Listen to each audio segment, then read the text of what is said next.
नमस्कार, अर्चना किचनमध्ये तुमचं स्वागत आहे. आज आपण मकर संक्रांती विशेष तीळ गुळाचे लाडू बनवणार आहोत. चला तर मग वेळ न घालवता बनवायला सुरुवात करूया.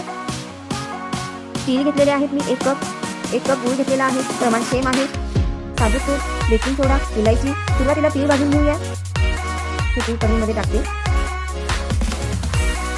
आता हे तीळ जे आहेत कमी गॅसवरती भाजायचे आहेत. हे बघा, मी कमी गॅसवरती भाजलेले आहेत. आता हे तीळ जे आहेत आपले भाजून झालेले आहेत. आता मी याला काढून घेते. हे बघा, काढून घेतलेले आहेत.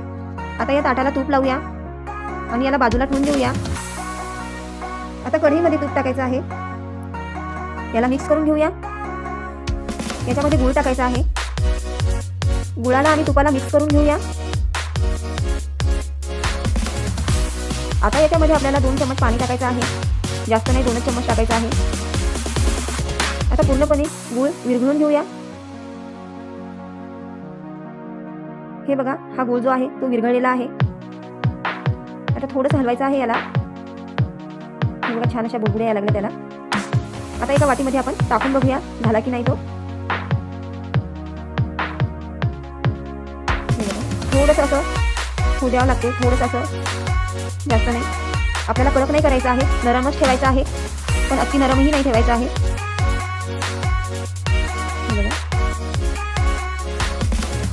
असं हाताला चिपकलं नाही की आपलं झालं. हे बघा, हाताला चिपकत नाहीये आणि कडक सुद्धा झालेलं नाहीये.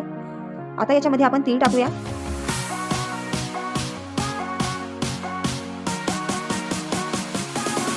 हे बघा, तीळ टाकते याच्यामध्ये. याला मिक्स करून घेऊया. त्याच्यामध्ये थोडीशी इलायची टाकायची आहे. मिक्स करून घेऊया याला. बेकिंग सोडा टाकूया. बेकिंग सोड्याने आपले लाडू जे आहेत ते वजनाला एकदम हलकेसे असे होतात. हे आता आपलं झालेलं आहे. हे बघा, छान असा कलर बदललेला आहे त्याने. आता मी गॅस बंद करते आणि ताटामध्ये असं थोडं थोडं टाकायचं आहे, म्हणजे त्याला थोडीशी हवा लागेल. आणि आता आपल्याला हे एक एक असं उचलून घ्यायचं आहे आणि याचे लाडू बनवायला सुरुवात करायची आहे. हे गरम गरम असतानाच बांधून घ्यायचं आहे पटापट. हे बघा, असे करून घेऊया सर्व